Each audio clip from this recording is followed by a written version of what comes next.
I'm Ira Wolf, Senior Consultant with Dame Leadership. When I entered this business almost 30 years ago, employee testing was limited to skill testing like math and typing tests. Psychological testing was really restricted to just leadership roles because it required retaining an organizational psychologist. It was costly, and the process took weeks to get done. But thanks to technology and advanced psychological research, employee testing has become commonplace. It's almost become a commodity. Almost every single day, we are approached by a new vendor with a new assessment, many claiming to use AI to improve the validity, reliability, accuracy, and even the speed of getting the results. While the jury's still out, I'm confident that AI will continue to transform how companies hire and employees select where, when, and how they work. But no matter how valid, reliable, and accurate the testing, one thing's not going to change very quickly, and that's the context in which the assessment's being used. So what do I mean by that? Let's say your nose is running, your throat's a little scratchy, you have a low-grade fever, and you go to the doctor, and they order a test for blood sugar and EKG. Both assessments, both tests are valid, reliable, and accurate, but they're not very helpful for the symptoms you're experiencing. Well, the same thing happens every single day in the corporate world. HR and managers use tests constructed and validated for leadership or personal development or professional development to hire frontline workers, or it could be vice versa.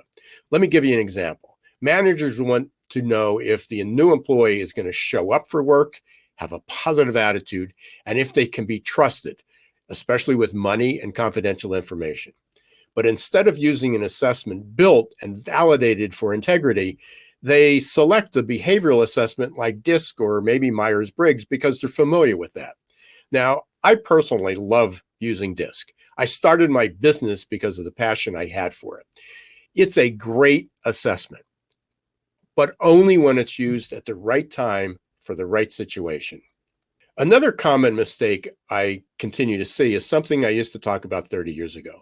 Managers hiring on skill and firing on attitude. I can't believe I'm still talking about this 3 decades later.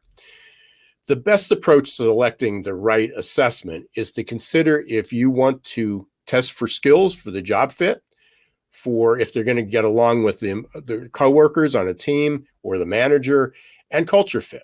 Hiring for job skills, but ignoring how the candidate's going to work with their teammates or if they're going to share similar values typically ends up in a really costly mistake. Now, some assessments are constructed to do all three, but others are not. Other times we just need to recommend an assessment bundle, and we are very, very good at that. Lastly, it's a fact that skills that helped many people succeed in the past won't help them succeed in the future. Our world is simply changing too fast. The half-life of a job skill that used to be 2 or 3 decades is now fallen to under 2.5 years for many jobs.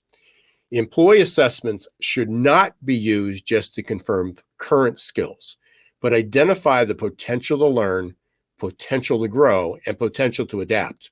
Many hiring tools just focus on today and yesterday, not the future that is coming. I just did a search for employee assessment in Google, and it came up with over 1.1 billion results in less than 0.4 seconds. It's easy to be overwhelmed and to select a fantastic test, but get a terrible result.